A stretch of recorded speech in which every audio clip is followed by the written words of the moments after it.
go get the picture. I'll be right back. Somebody shut the door.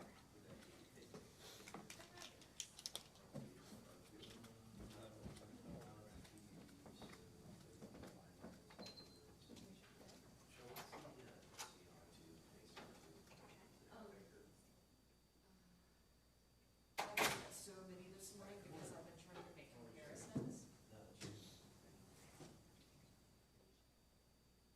R2 is 3 and it's an acre. Did you grab the check already? Yeah, I put it right there. Oh. It's gone. I'm like, It's what? gone. I'm gonna run and check it on my computer. Okay. And then we're gonna do it. Are we on? So give me like 5 seconds and then maybe do a sound check.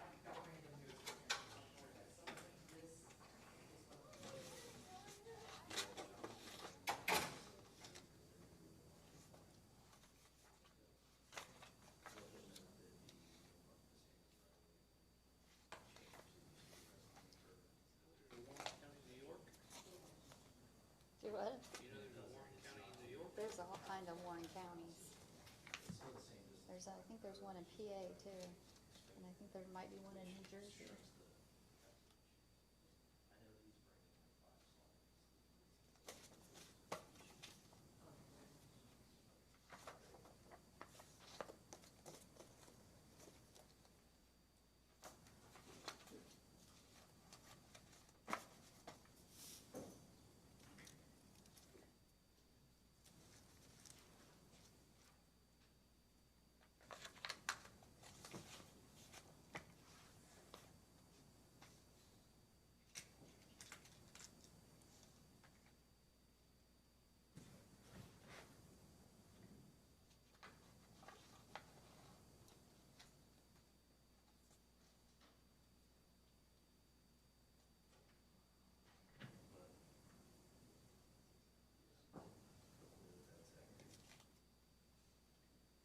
Bruce got a haircut. Yep. Looks good.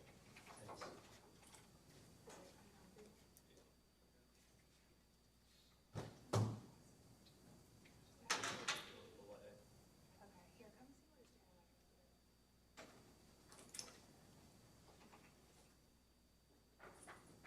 You're on TV today. You're on TV today. You don't have a notepad on there, do you? No, I got one on my desk. Did you get me one?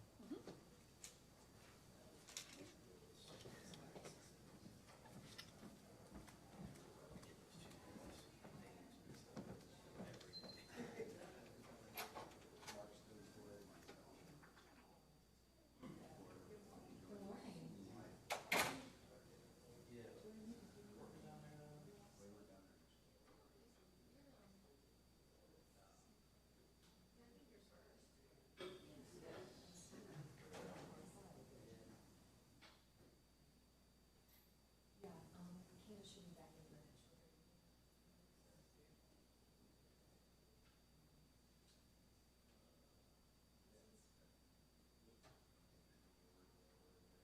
You have to start the Tampa office, or you got one?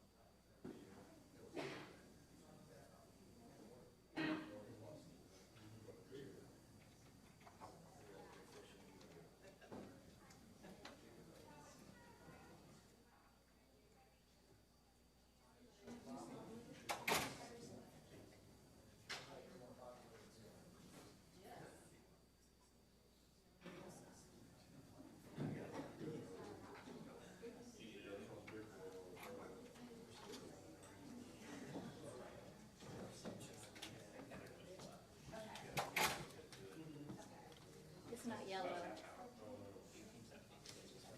was hoping for pink. Well, you know, if I was at home, I'd give you pink, but I don't keep pink. I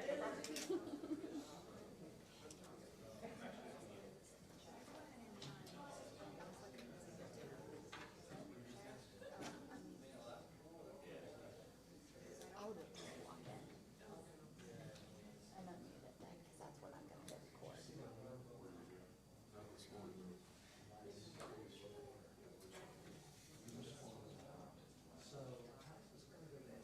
And then you have to find it.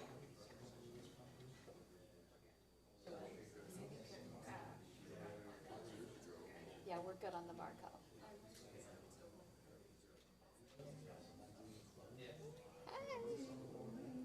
How are you? Yes, it should be on there. And if not, I have it on here. And then you can just leave it open as you go.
No, that one's right there. This one's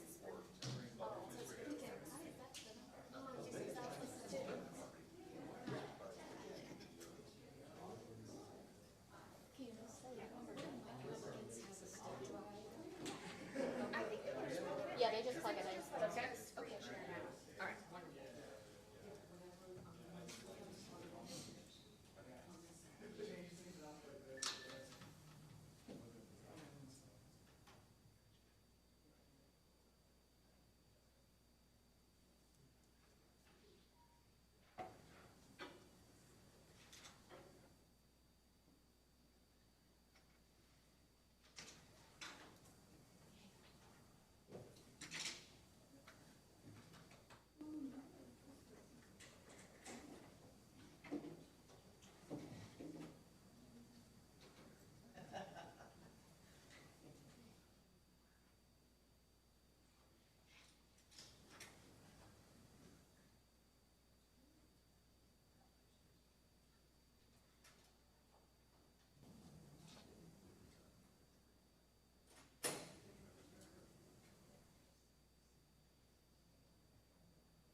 Bruce looking all spiffy, post-COVID Oh, he's got a spiffy. new hairdo. I like it. I like it. Just post-COVID spiffy look. Yeah, I know. Very good. It's July 20th. If you please rise and join us in the pledge. I pledge Pledge allegiance to the flag of the United States of America and to the republic for which it stands, one nation, under God, indivisible, with liberty and justice for all. Good morning. Convene our board meeting. Is there a motion on the clerk general? So moved. Second. And yes. Any others? Have you had an opportunity to review the requisitions? Yeah, I'm fine with them. Me too. And yes? I have a few add-ons. The first is a resolution to approve an appropriation adjustment within Clerk of Courts. So moved. Second. Yes. The next is to approve emergency purchase order to repair a force main along Bethany Road. So moved. Second. Yes. A resolution to approve a emergency purchase order to install a new subscriber module for the Zor Water Tower. So moved. Yes. And yes. And a resolution to approve a pay increase upon receipt of a license to Connor Davis within the sewer department. So moved. Second. Yes. That's all that I have. Very good. First on our agenda, we have our good friends from Sinclair Community College here. Madeline, good morning. Good morning, Commissioners. Morning. Good morning. Good morning. Good morning, Tina. Morning. Let me bring up,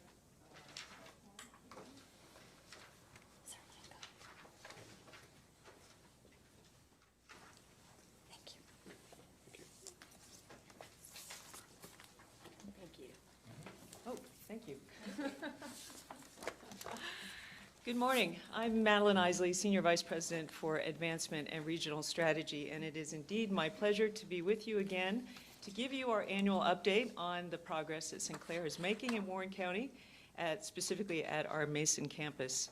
Let me start by introducing some of our most important leaders, and those are our two representatives of Warren County on the Board of Trustees. That would be Mike Gagan and Dr. Maninder Kalra. Let me also acknowledge Warren County Treasurer Barney Wright, for whom Building B is named at the Mason campus. Thank you for being here, Barney. And let me also welcome Bobby Grice. Bobby is a member of the Sinclair Foundation Board, so we're pleased to again have our most important leadership with us. I do bring, however, regrets from President Johnson, who had planned to be here today, but he is at this moment presiding over a news conference at the Dayton Arcade to announce the very first winner of the Unmanned Aerial Systems Business Plan Competition. And I am pleased to announce that the winner is Gregory Worth of Waynesville. He won he submitted a business plan for an entrepreneurial endeavor featuring unmanned aerial systems support services, and he's the first winner. This is a National Science Foundation funded program. I think it's a $600,000 grant fund in cooperation, partnership with the Dayton Entrepreneur Center. So that's kind of a big deal. So good news. Yeah. It's kind of funny how it all comes back to Warren County, doesn't it? Well, let me give you a quick update. You all know that Sinclair was founded in 1887 by David Sinclair as a night school, essentially, of the Dayton YMCA. That means we've been around for 135 years, and we are based and founded on three strategic priorities of alignment, growth, and equity. I'm pleased to just share some enrollment data. You know that Sinclair serves almost 32,000 unique individual students in totality as of this year. And we have really been focusing on completion of certificates and degrees. And again, these are largely credentials that are really tied, they're aligned to the local business economy, and that, of course, is what we are focusing on today. We've realized some record-breaking achievements in our completion this last year, including, not listed on this slide, but a record number of 53 high school graduates who earned their, or I should say, high school students who earned their associate's degree in May through Sinclair. The youngest graduate this year, age 15. The oldest graduate this year, age 80. And we were the first community college to graduate bachelor's degree holders.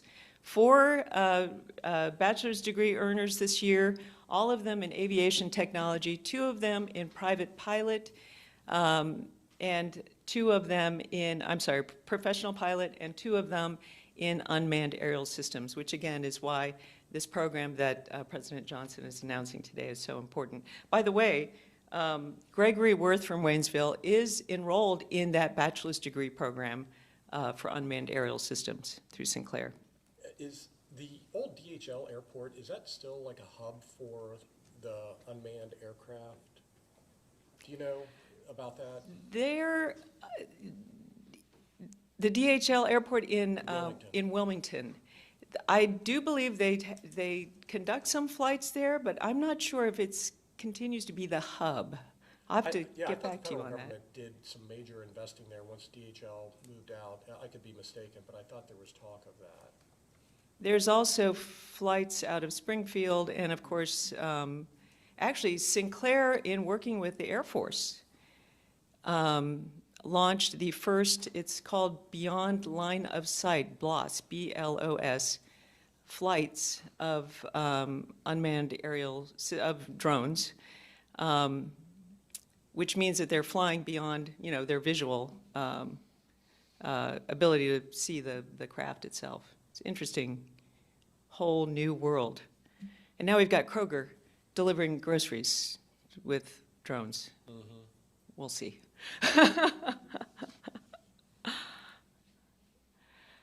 Now, I want Trustee Gagan in particular to note this slide. We just updated this as of the most recent academic year, Mike. And you will be pleased to see that Warren County enrollment for this most recent completed year now exceeds Greene County enrollment by 200 students. And that is really a testament to the fact that Sinclair has been operating here for a good 14, 15, 16 years. So let's focus on Warren County now. Warren County continues to be just generally, a very highly educated county. That percentage obviously has gone up in the last 20 years. Sinclair is now the second college of choice for Warren County for high school graduates, and that is based on enrollment data that we get from the state of Ohio. UC, of course, that totally makes sense. Sinclair conducts commissions market research every so many years, and I am especially pleased to see how the positive approval ratings since 2005 have risen from 56% to 90% over that span. The enrollment in Sinclair also continues to rise, especially as a percentage of all two-year college enrollments. And that would include, of course, the Blue Ash campus at UC or the Claremont campus, or the Miami Regionals. In the community college world, we use this as a market penetration benchmark. So when you look at the total population and of adults, and look at enrollments in two-year colleges, again, that would include branch campuses or adult programs and career centers. In the 2.5 to 3.5 range is really, really good.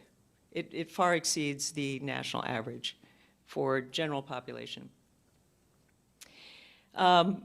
Since the time that Sinclair has been on the ground and actively enrolling students in Warren County facilities, the enrollment has increased 174%. And we continue to add associate and degree and certificate programs at the Mason campus.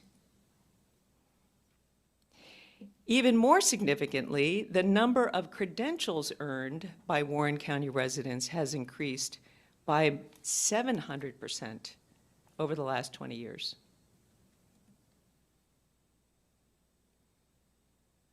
Leading to record numbers of students with, Warren County students with credentials. Online, of course, continues to go up, and naturally, in the last year or two, that has just been spiking. And Warren County high school graduates choosing to come to Sinclair right after high school continues to be very, very strong. The College Credit Plus program has meant that Warren County families have saved well over $2 million in college tuition by allowing their students to attend Sinclair classes while they're in high school. And the transfer of Warren County students to four-year universities has increased well over 600% during that time. We were very pleased to just a few weeks ago, and thanks to Commissioner Grossman for attending, our dedication event of the Smart Manufacturing and Automation Lab, which is the most recent example of our investment in the Mason campus, again, specifically aligned to job needs in the area. This is a really cool lab that is enabling the Sinclair Mason campus to fully educate and train students to work in both manufacturing as well as logistics and supply chain, specifically around automation. And we are looking to grow this program through apprenticeships, which makes a lot of sense for both the employer as well as for the student. Great story in the Journal News just from a week or so ago. And on that note, I am very pleased to introduce to you Jacob Cole. Jacob, would you come and join me for a minute? Jacob is an apprentice student with Sunoco in Franklin. Jacob has been with Sunoco for 10 or 11 years or so, and you've been in the apprenticeship program for just a few years, and I've asked him to just share a few words with you about why this program is so important to him. Good morning. Good morning. This is different for me, so bear with me. Yeah, this apprenticeship program is pretty important. It's a good example for my kids. It's a lot of work, all the same, but you know, I'm 42, went back to school 20 years after graduating just to get at a better paying position. For me to be able to do that, I needed to take the apprenticeship program, which was a leap. You know, I could be doing the same thing every day or make a step forward and try to do something better. So I did do that. I'm getting a lot of good help from the advisors in Dayton and in Mason. And yeah, if there's any questions, that'd be cool. Thank you, Jacob. Yeah. No, that's awesome. Good luck to you. Thank you, thank you. Thanks for being here. Jacob, do you mind if I share with them what you told me in the lobby? This, when he finishes his apprenticeship program, this will mean for you a $6 an hour increase in your earnings, right? Wow. Which is obviously that's a big leap. Talk about impact on not just individuals but families and communities. So that's why this program is so important. I think it's also important to Sunoco,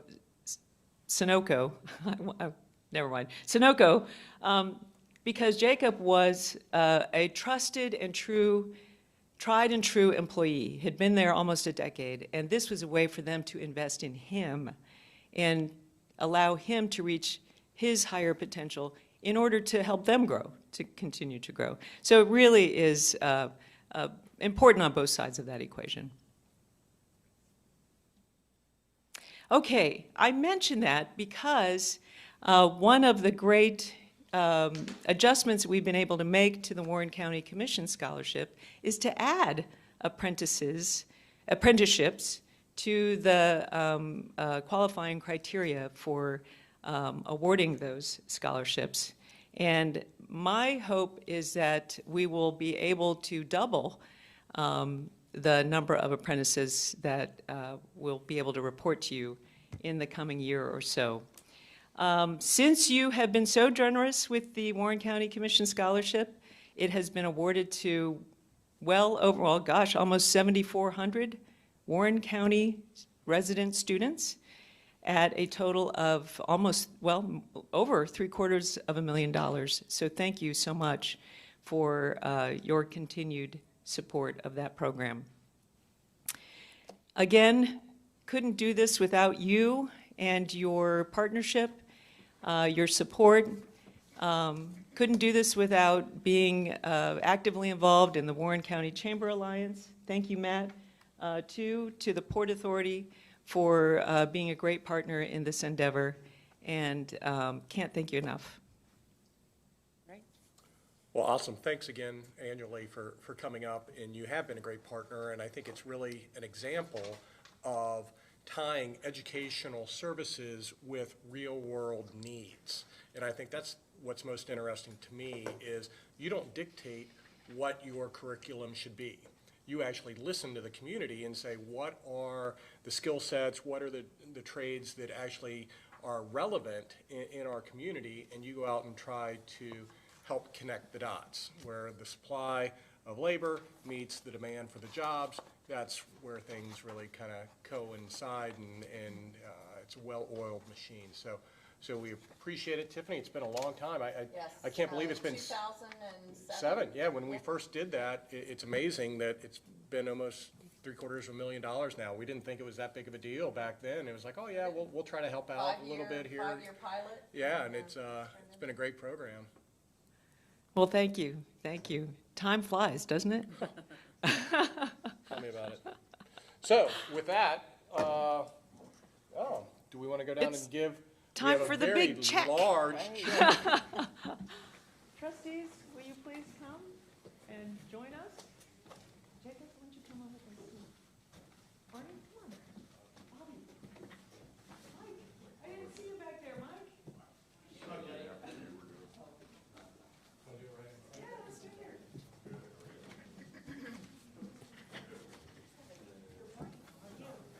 Good. Come on around. Good to see tall people in the back. Jacob, you know in the back.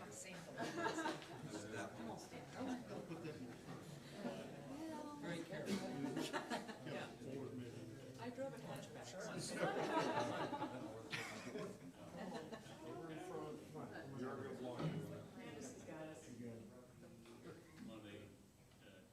keep smiling for a while.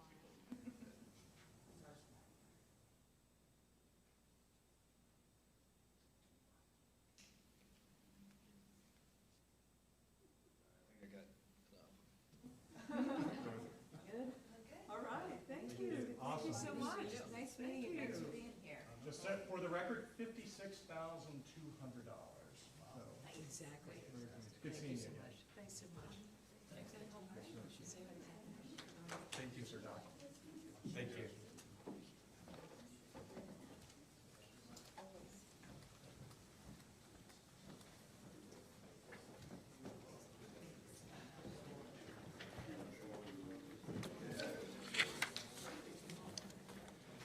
Very good. Next, we have a public hearing, continuation of a rezoning application of Wilson Farm Development 2 LLC to rezone just over 87 acres from single-family residential to a R1B multifamily, quarter-acre density, R3 as a planned unit development in Franklin Township.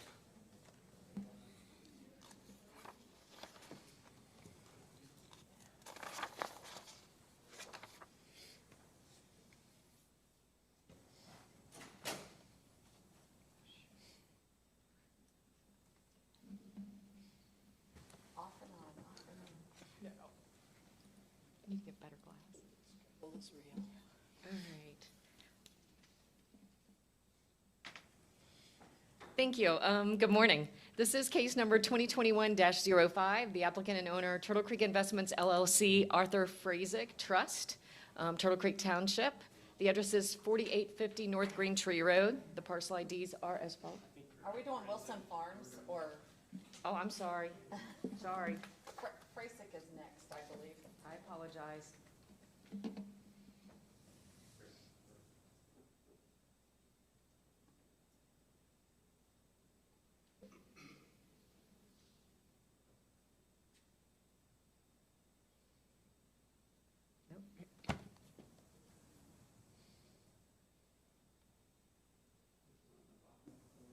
Yeah, very bottom, yeah.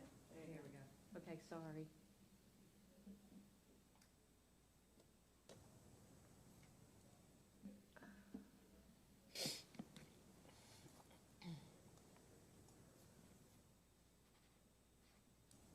Here we go. Let's try that. Okay, sorry about that. Applicant, this is case number 2021-04. The applicant and owner is Wilson Farms Development 2 LLC, Ryan Taggart, Frank Ferris, and Arthur Green Jr. The township is Franklin. The address is 4356 Robinson Vale Road. The parcel IDs are as shown. The property size is 87.67 acres, and there's 553 feet of road frontage. The current zoning is an R1B as of 2012. Previously, in 2004, this was approved as a cluster development.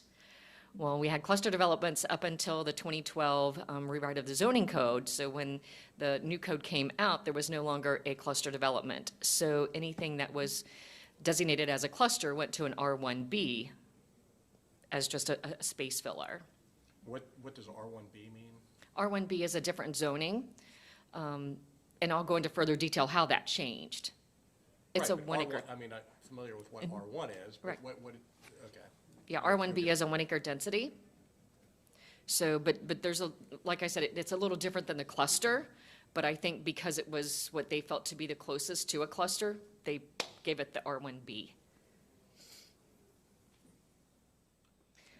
Again, this is vacant land currently. It was approved, as I stated, under the 2004 Wilson Farms plan. It is a rezoning from a cluster, well, what was now an R1B to an R3 PUD. So the Regional Planning Commission recommended approval on April 22nd.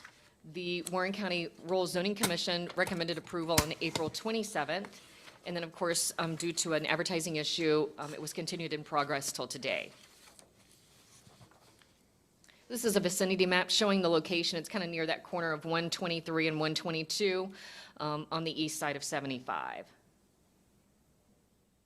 Current zoning does show it as an R1B, and you can see, according to this map, how it does join the south side or the south part of Wilson Farms. The future land use map does have it as single family. And this is the slide I'd like to spend some time with. As I stated, it was approved under a cluster development, which the cluster development has a 20% open space. The front yard was at 40, side yard 5, rear 30, and the lot frontage at 60. At that point in time, the density was 2.38. What's happened now is the applicant has came in and asked for an R3. Now, while that can be over 4 units an acre, that's not at all what your applicant is asking for. He's just asking for 2.5. The reason he had to change the zoning is because he wants something that would appear similar to what is in the south.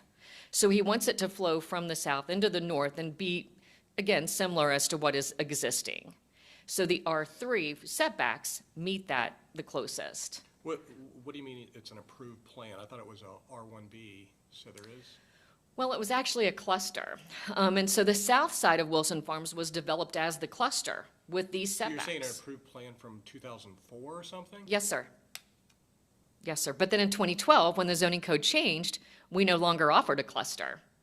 So it was slapped with the R1B, which doesn't necessarily fit the setbacks of what is in the south side already. So in other words, the change that they're requesting is going to make it consistent with the development that's already occurred based upon a previous zoning designation that was removed. And what they're asking for is to continue the development consistent with the adjacent development? Right, so that the setbacks match. And actually, even if they wanted to do the cluster development, which isn't available, the front yard setback of 40 feet, that can't happen any longer. The engineer's office changed the right-of-way, so that would have to change either way. So that's why, and also one thing too, the density in the approved cluster development was 2.3. This is coming into you at 2.5. Again, there is also a difference in the lot frontage, where before it was 60, these are 61. There is an additional 12 units, but still you're getting more open space. There's now, instead of 20% open space, there is 30% open space. And I have another slide that might. This is the proposed plan. One thing I wanted to note on this is that in the previous plan, there were 2 stubs to the north. We now have those to the east side in this picture. So the previous plan was approved in 2004. It was 208 units at 2.3 was the density. In 2012, the countywide zoning changed it to an R1B, which was 1 unit an acre. What they're proposing now is 2.5 units an acre with 220 single-family homes. Oh, sorry. Again, so the revision is that there's a redesign of the road network. There's a reconfiguration of some open space. We've added 12 lots, provided wider road right-of-ways, which is required by the engineer's office, and then relocated some stub streets.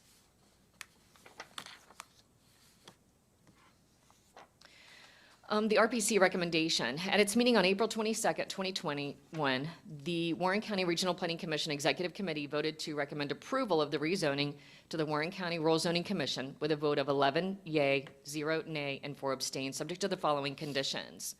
Number 1, all plans and proposals of the applicant shall be made conditions of approval unless modified by the conditions below. Number 2, the development shall comply with the Warren County subdivision regulations and the Warren County zoning code, except for the modifications in the Wilson Farms PUD overlay development standards, which you have a copy of.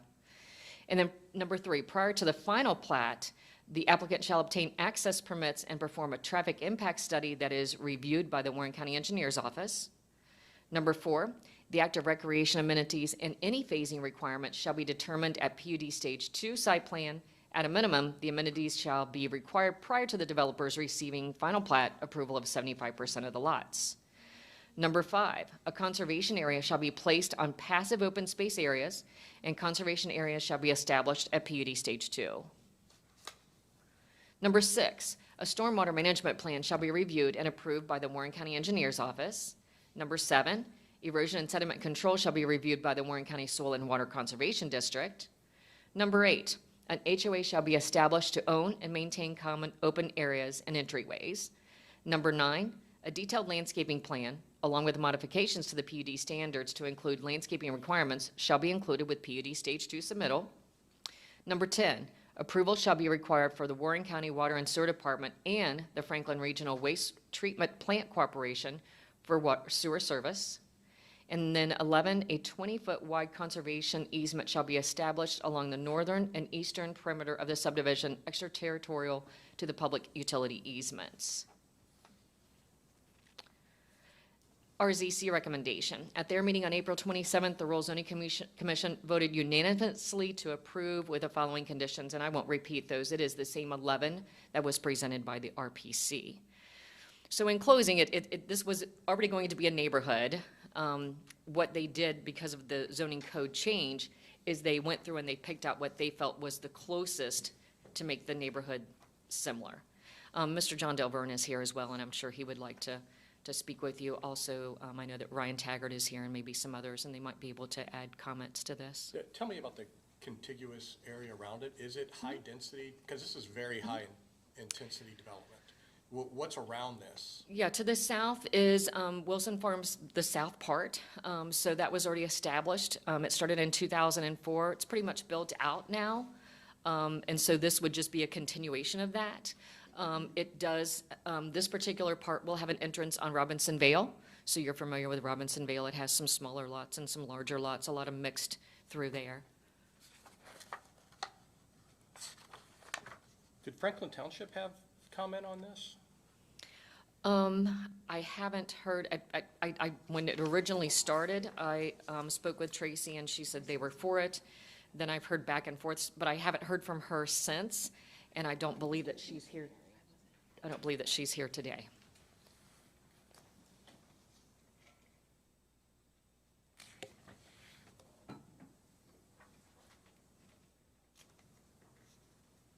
But again, the density at that point in time was 2.38, and now they're asking for 2.5.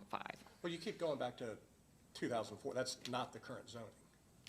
Well, it was an approved plan, and certainly if we offered the cluster development, they would be going ahead and building. Unfortunately, in 2012, when we changed the code, we took that away, so it's no longer offered. Bruce, am I missing something? It got changed in 2012 as part of an overall practice to do that was the property owner contacted, did they have any comment? I wasn't here in 2012. I apologize, Bruce. I don't know. Maybe Stanley? Stan's here. Stan, do you remember if Wilson Farms developer was consulted on that zone change? I don't think they were, but the residents, good morning, Commissioners. The residents did come out and what we originally wanted to rezone it to was R3, but R3 allowed multifamily, and they did not want multifamily, so it was rezoned to R1. But what I would like to, can we go back to the previous slide?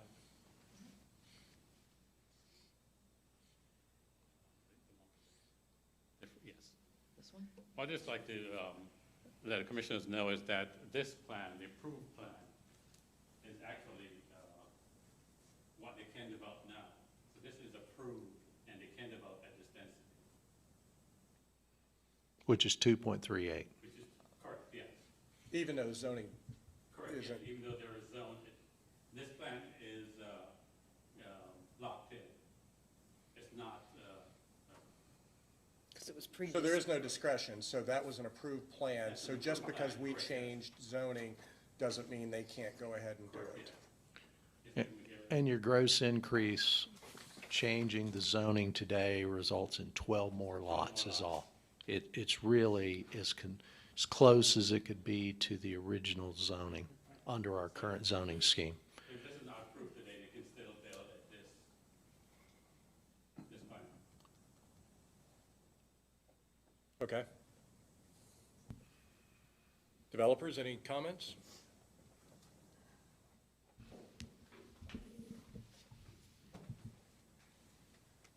Morning, Commissioners. My name is John Delver, and I'm with Bearbecker, 6900 Tylersville Road, Mason, Ohio, 45040. With me is Ryan Taggart with Senessus Properties, developer of the property.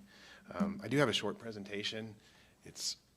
Hopefully it doesn't add to the confusion a little bit, but I hope it clarifies.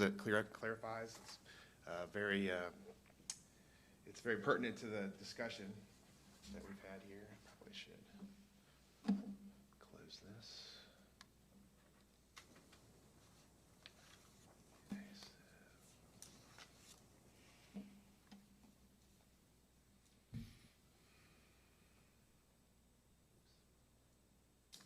Wrong project, sorry.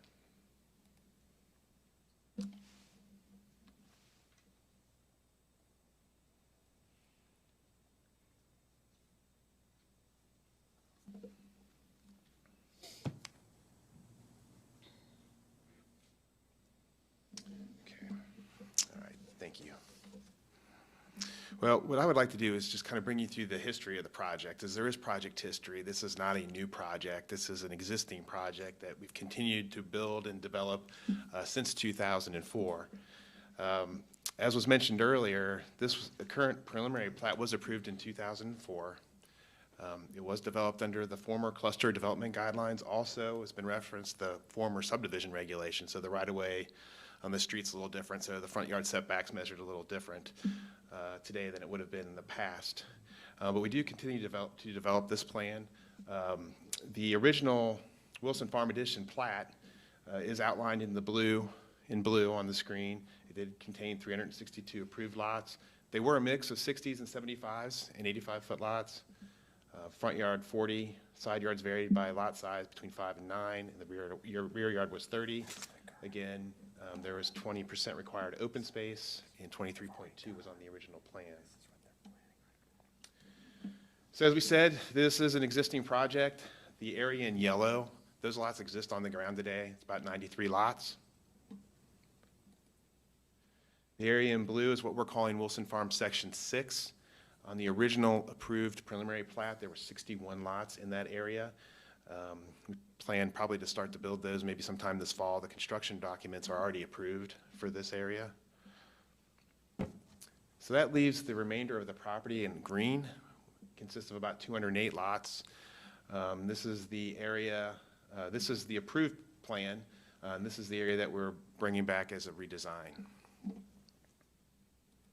So here's the redesign. As you can see, the yellow is the existing lots. Wilson Farm 6 is blue, which we plan to build this year. The new plan is shown above. It does contain 220 lots. The plan was redesigned to bring the plan to current standards, account for some existing site conditions. But again, because the cluster development is no longer part of the zoning code, that's not available to us. So to bring it back to a similar density, we're asking for a PUD zoning change. So we're asking for a base zone of R3 for the base zone with a PUD overlay. Again, 220 lots, 61-foot wide lots. The front yard's 30 feet. Again, the old plan, front yard was 40 feet, but because of where the right-of-way is measured or positioned now, used to be right behind the back of curb, now it's out behind the back of the sidewalk. 30 feet today for a front yard is the same as 40 feet as a front yard back in 2004. Side yard 5, rear yard 30, very similar, or similar to the previous plan. Open space requirement, instead of 20%, and I think even today's code, this would be considered a suburban fringe project, would be a 20% requirement. We worked with staff, we bumped it up to a 30% requirement. We're at 31.79% for open space. One thing I do want to point out and stress is that though we have an R3 base district, the PUD limits the residential use, permitted use in this PUD to single family only. No multifamily uses will be permitted in this zoning district.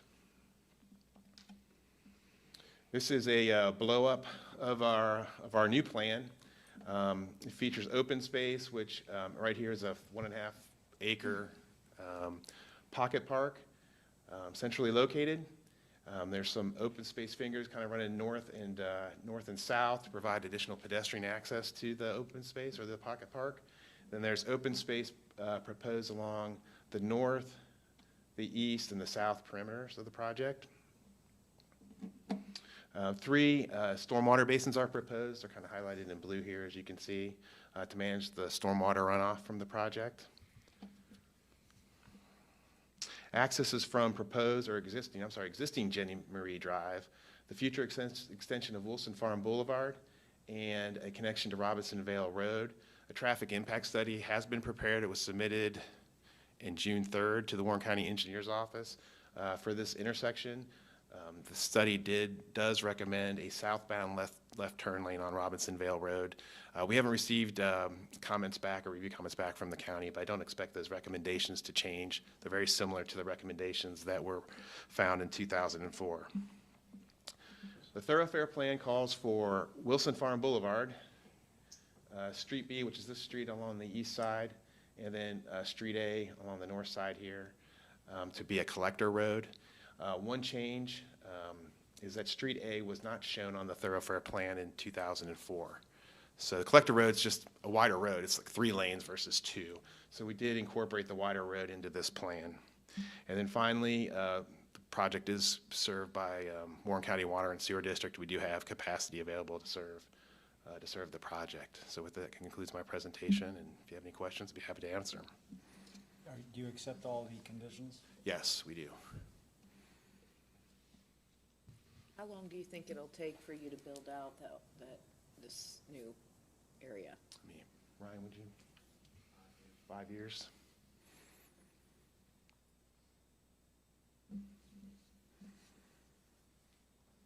Okay, it's a public hearing. Anyone else wish to comment on this matter? Either for it or against it?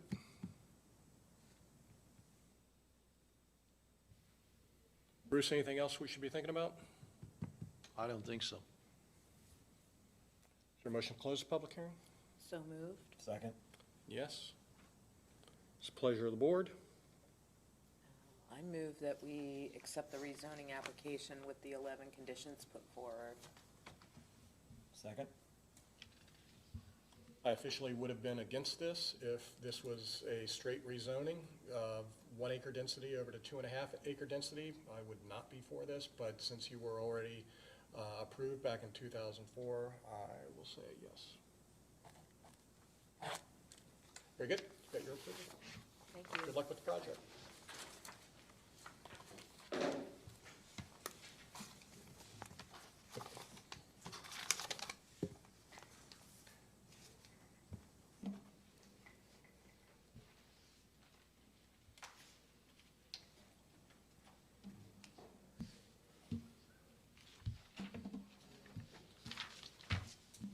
Right back to another on-time arrival. Tiffany, if you see, on-time arrival.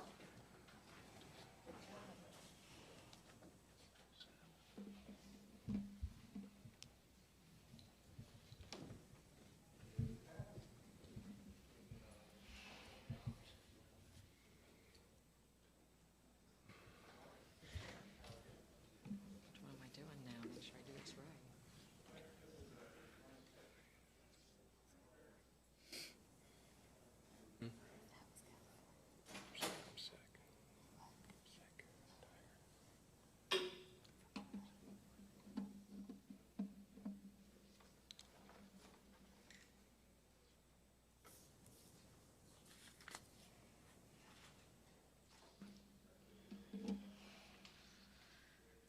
Very good. We've got a public hearing, rezoning application of Turtle Creek Investments LLC to rezone just over 87 acres here also from single-family 1 acre density to a R1B 2-family residential R2 PUD, Turtle Creek. Thank you, sir. This is case number 2021-05. It is Turtle Creek Investments, LLC, Arthur Frazek Trust. The township is Turtle Creek. The address is 4850 North Green Tree Road. Parcel IDs are as shown. As you stated, it is 87.35 acres with 1,220 feet of frontage. The current zoning district is R1B. It is existing right now as a single-family home with some farm use. They are asking to rezone from an R1 to an R2 PUD. Regional Planning Commission recommended approval on May 27th of 2021. The Warren County Warren County Rural Zoning Commission recommended denial on June 8th of 2021, and then it is before you today. This is a current zoning and flood. It does show the area in R1B. There is a small sliver in mixed use. When mixed use is developed without commercial, it is also considered under the requirements of an R1B. So the proposed change, and this is something that's actually changed recently. There was, after the Rural Zoning Commission recommended denial, the developer went back and met with the township again and said, what can we do? So they've changed this from what was originally 210 units down to 198. So also some open space changed, and we'll go into more detail on that. I will say that the density was at 2.48. It is now at 2.27. And the open space was at 19.03 acres, and it's now at 22.5 acres. So the open space increased and the density changed as well. But their current zoning would allow for 87 lots. Yes, that's correct. I'll continue. I'll show you the current zoning R1B, and you did state it is 1 unit per acre. The R2 is actually 3 units per acre, but what is proposed, and again, this kind of changed on me at the end of the week last week, it is now, instead of being 2.4, it is at 2.27 units an acre. One thing else, the township, in the original meeting with the township, they had agreed to change the square footage of the home. What we require in our code is 1,200. They met with the township, and the township asked that a single-family ranch-style home be at 1,600 square feet, that a story and a half be at 1,800 square feet, and a 2-story be at 2,000 square feet. The developer has agreed to do that. As you can see, also the lot size for an R2 is 9,000. They've agreed to all those at 9,100 or larger.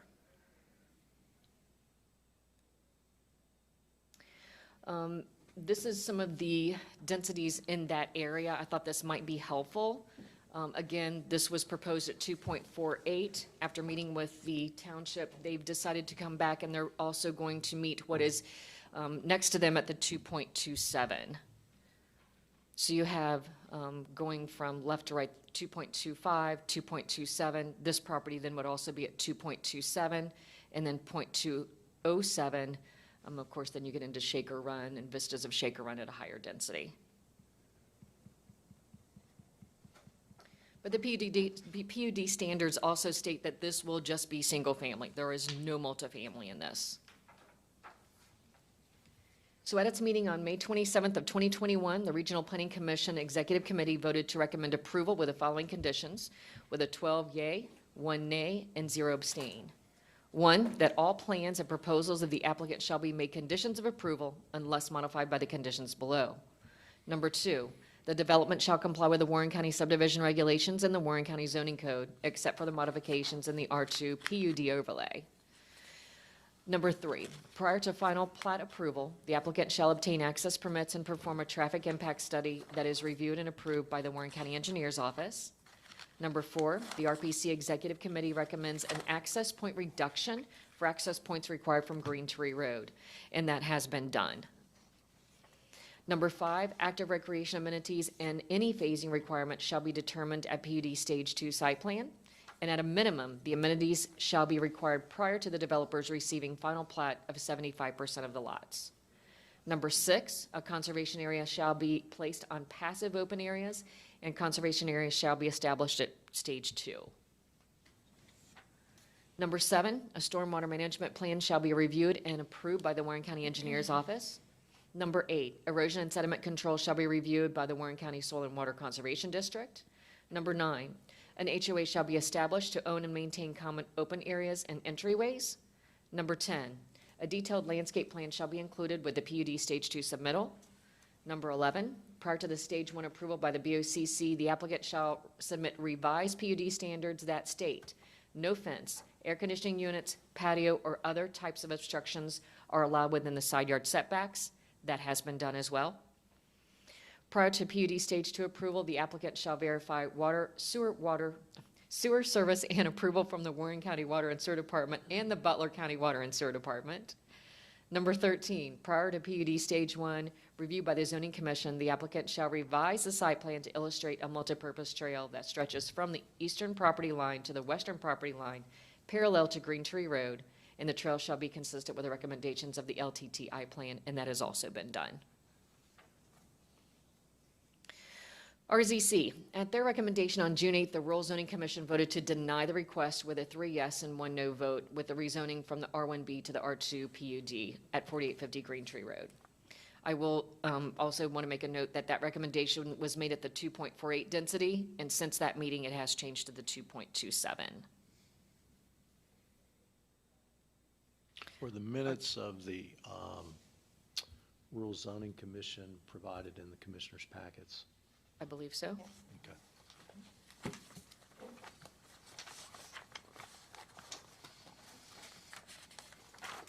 And do you recall any of the zoning commission members that were opposed to this, what their comments were, other than perhaps maybe it was just too dense?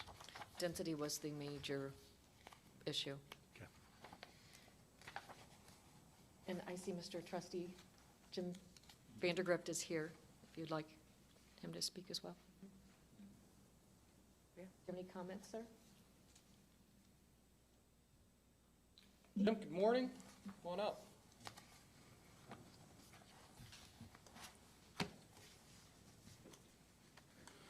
What do you think about this? We've got 1 acre zoning, and they're trying to put 2.5, 2.25 units per acre. Well, obviously, that's not what we'd like, but we understand that the overlays have been several times, but we'd like to see it at 2.27 and as a maximum on that. And I see the same as you do. You know, the zoning was set and spent a lot of time and hours and work on it. And each time it's said, well, let's change this to this to this. So does the zoning really mean anything? So you would like to see it remain as is, or you're comfortable with going to 2.27? Well, naturally, we'd like to see it remain as is, but I don't think that's going to happen. I don't understand that. Why is that? For what's happened in the area and the township, in other areas, that it's going to the density far more than 1 per acre. So to the east of this is, what, Shaker, and what's that density, Michelle? I can go back to that slide, I have them all. Yeah, that'd be a good frame of reference.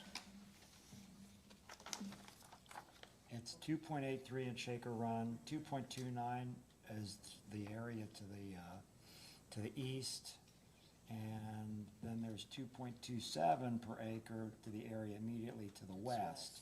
The acreage to the left is not developed, it's still a farm.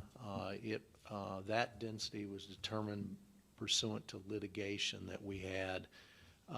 And when I say we, we're talking about the Regional Planning Commission. So that farm is approved for, my recollection, is 743 lots to the west. Explain the litigation.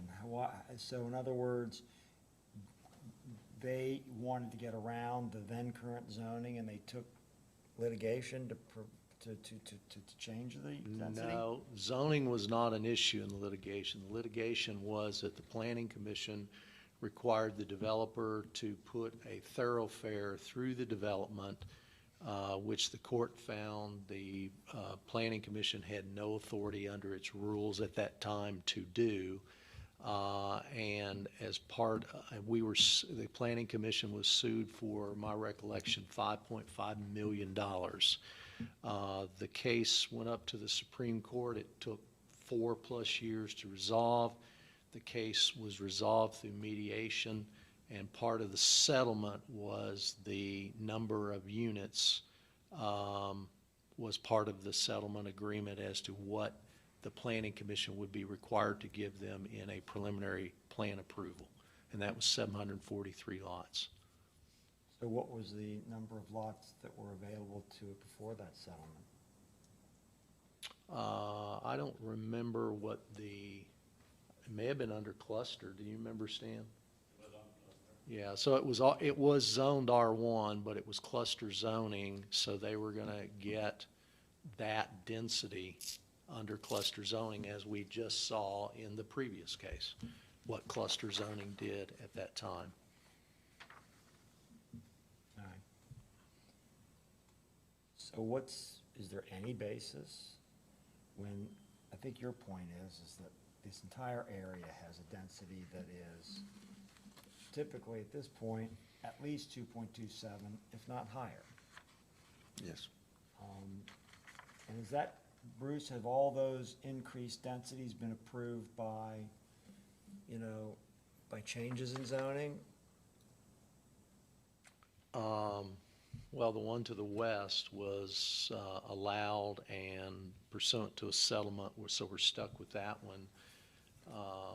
Whether Shaker is a PUD, so that's how they get their density, and that PUD's been around for years and years. It has had a few modifications, but it's existed.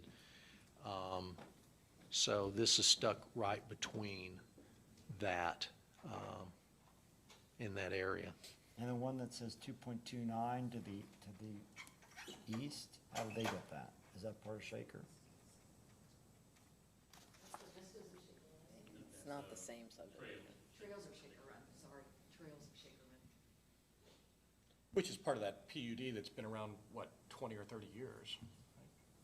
Well, certainly Shaker Run is. I don't know about the trails of Shaker Run as being. Separate subdivision. Yeah.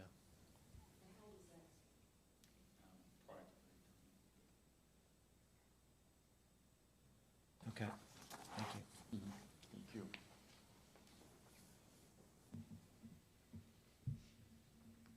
interested to hear from the developer. What?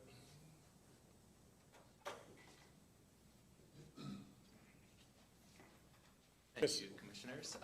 I'm not the developer, but I am a planner with Bear Becker and representing the applicant. So Bear Becker's been very busy in this meeting so far. Could you go back to the color plan, actually? Go. So just to step back and talk about the layout for a couple of minutes. I think we're really happy with the way this is laying out. We tried to pay homage to the existing topography on the land and preserve as much of the open space as possible. There is a creek that runs from the southwest to the north of the property, and there's an existing pond in the southwest corner, which the applicant intends to expand and make into an amenity feature with trails around it. We're also stubbing to the west, to the east, and to the north, and that north stub will align with the street in the proposed development to the north as well.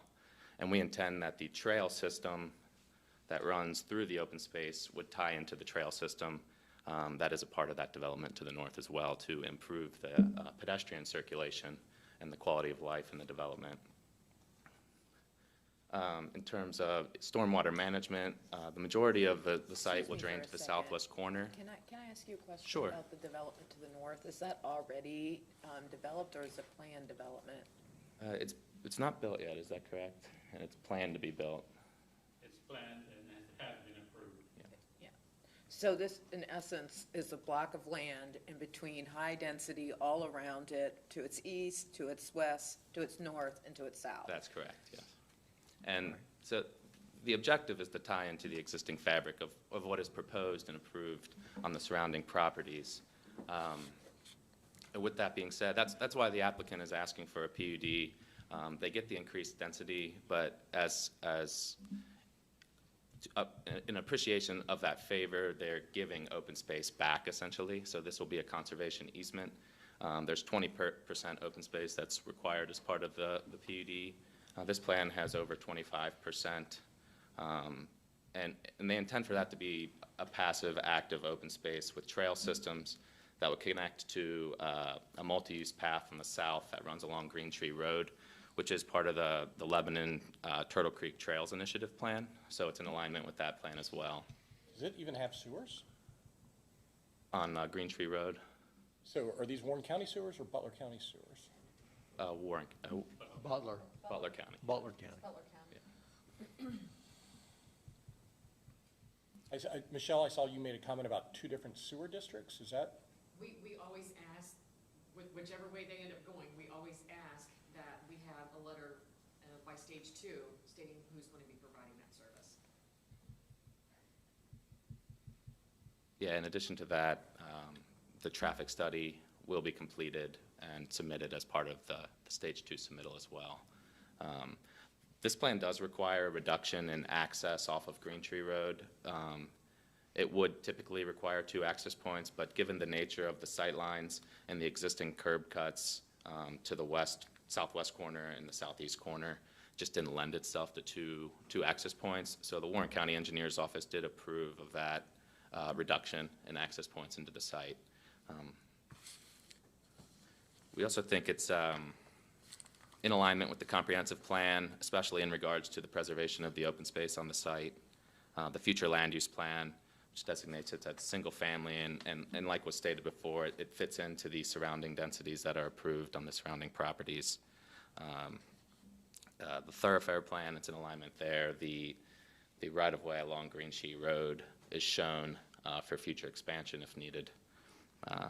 The Gateway Plan West, which is another plan, we also believe is in line. This would fall into, I believe, the Parks District, which is the area surrounding Aramco Park, and there are other PUDs in that Parks District that have similar densities and are planned unit developments. And Michelle touched on this a little bit, and as well as the trustee who came out today. We have been working with an ongoing working relationship with the township throughout this process. They were initially a little hesitant with the density when we first presented the plan, and they also had issues with the size of the lot. So throughout the process, some of the changes that took place, we went from 65-foot wide lots to 70. The side yard setbacks increased from 7.5 feet to 10 feet, so 20 feet between the houses. And the minimum lot size, or house sizes increased, as Michelle touched on as well. So the county requirement is a 1,200 square foot minimum, and they, the applicant agreed to 1,600 for ranch-style houses, 18 for 1.5-story houses, and 2,000 square feet for 2-story houses. They also are in agreement with all of the conditions, so they're happy to incorporate all of those conditions as well. With that being said, I think that covers everything. I'm happy to answer any other questions. So your biggest justification of granting this, because again, we have zoning in place for a reason. It's 1 acre density. You're entitled to knock out 87 houses. You're asking for us to change and say, this is so good, we want to do this, we want to pack more than double that into this space simply because everywhere around us has that density? I think, yeah, simply put, yes, to fit into the fabric of what is being developed in the greater area. We do think this is, the planned unit developments, in my opinion, give you more flexibility in design. The designs are better and gives you more flexibility in how you can create interesting places. It also has the open space requirement, which isn't required with the underlying zoning district. So you could just lot the entire, while you would have fewer houses, there would be no designated open space within the development.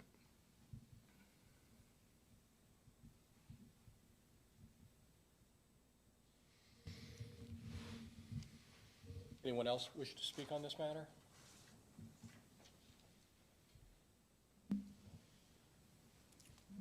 Thank you for your time. Thank you. Good morning, Commissioners. My name is Lenny Robinson. I'm the real estate broker for this property, and I'm a fish out of water because I do commercial property. We did the Cincinnati Premium Outlet Mall. We have Corridor 75 Park that I'm one of the owners of. The reason I got involved with this property is the Frasick family has been a long-time friend of our family. And Art Frasick Jr. gave me a call and said, I'd like you to sell this farm. This was my mom's farm. She passed away. I'm the trustee. I said, I don't do residential. He goes, you're the best dirt guy I know. So over 2 years ago, we took the assignment. And not knowing residential, I dove into what do you do with residential land? I saw that it was 1 acre. I talked to the engineers about access, and they had done, I was told, a TIS a few years ago and said, yeah, only 1 access point is what you need. I talked to Butler County Sewer. There's plenty of capacity. I did my due diligence. So when we finally started marketing the property, you can believe that I had calls from, name the developer, they called. And they said, what's the density? And I went, 1 unit. And they went, well, no, we need 3 units. We need 2 3/4. We got offers, and they were all high up. Unfortunately, we didn't get anybody to say, I want to build 87 homes. We exposed this everywhere, and we didn't get anybody saying, I want to build 87 homes. They wanted a higher density. And I'm only telling you this as part of the backstory. It's not that we didn't try. We did. But the result was, when we got a call from Miranda Homes, we told them this is a low density, and we had a lot of conversation. So they were aware of what it was, and as we have seen this process evolve, it is, yes, it's not the 1 acre.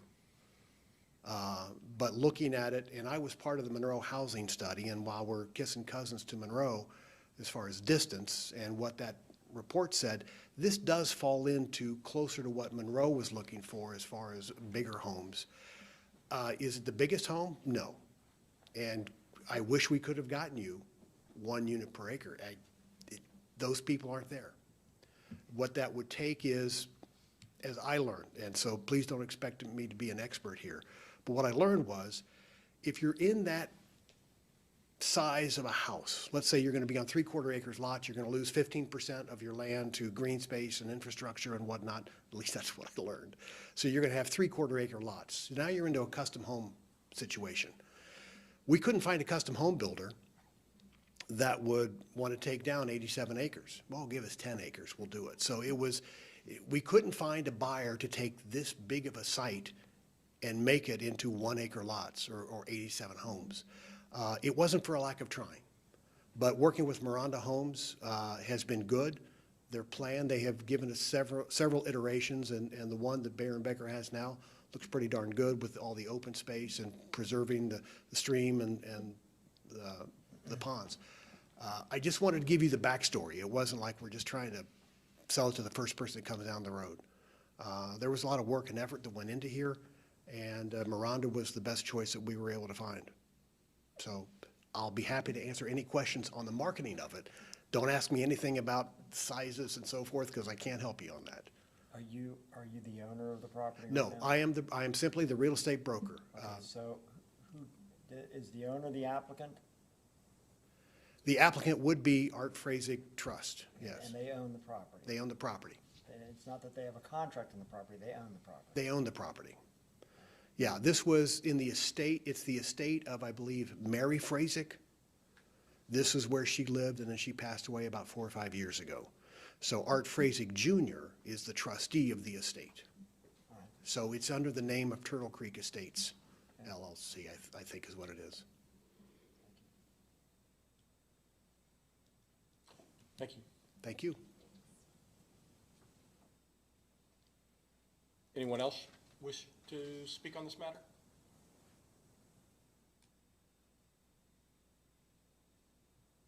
Any other questions for any of these folks? Is there a motion to close the hearing? So moved. Second. And yes. What is the pleasure of the board? I'll move approval of the proposed change with the conditions put forward by the RPC. Second.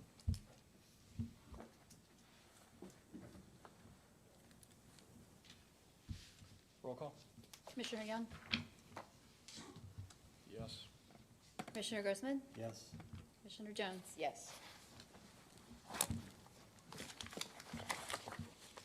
Very good. We have a public hearing on the 2022 tax budget.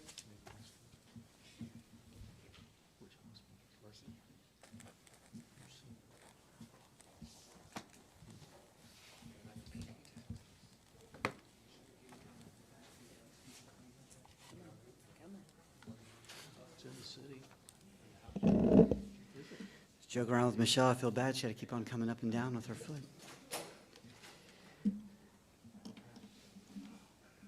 Good morning, Commissioners. We're here to present the 2022 tax budget.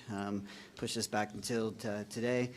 Just as a reminder, this is kind of an annual thing we do over the summer to get ready to certify that funds are sufficient for the planned expenditures going into the previous year.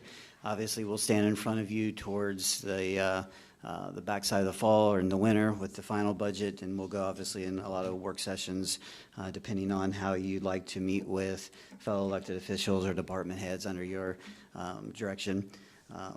We have 2 items, the general fund specifically, and then also the non-general fund, and those items match up with what their anticipated revenues would be. The proposed 2022 tax budget for the general fund is $85,273,000. Breaking that down, it's roughly 55% of that is for public safety, 38% for general operating, a little under 5% for social service, and then the 2% miscellaneous and debt. This is 9.4 over our 2021 annual appropriation of $77 million. We are going to obviously continue to review any of the impact of COVID and the lingering that comes with that, even though we had obviously for 2020 a very good year.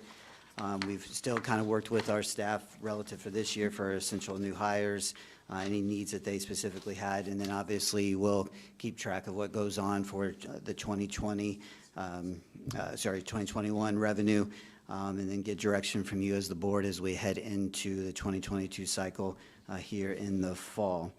Couple of different items that we spell out. This includes the full weight of children's services. If you recall, last year, we've been in the practice of front-loading them about $2 million annually to help with the budget going into the next year. This past year, we worked into their carryover, so we only funded them at about $600 and some thousand, and going into 2021, so that's where you see a significant increase. Additionally, things like EMA mandates, crippled children, as it's called at the state level, mandates and things of that nature are adding to this. As far as how 2021 is going, I know Tiff has sent a lot of that information to you already, but to give you an idea where we're at through June of this year, we're setting just below 60% of the anticipated revenue.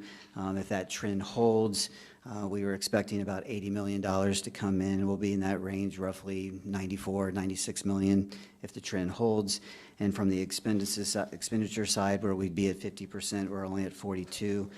We had put out that we'd expend about 78 million. And if that trend holds again, we'll be at 68. So get more revenue in and expend less than what was anticipated. Any questions for Tiff or myself? Yeah, I'm still not perfectly clear on, that's a huge increase of, we don't have 10% budget increases here. No, I mean, we don't. I mean, one of the biggest things would be the children's services, full weight of that. I think that would take it down roughly about 6% over from previous.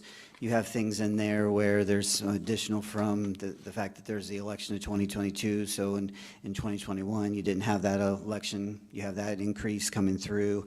We were just talking about this morning, Tiff, that Tiff and I were, we get a mandated share based off of our millage relative to the crippled children. That went from, I think, about 900 some thousand to 1.2. It went from 762 Sorry. to almost $1.1 million based upon the increase in valuation.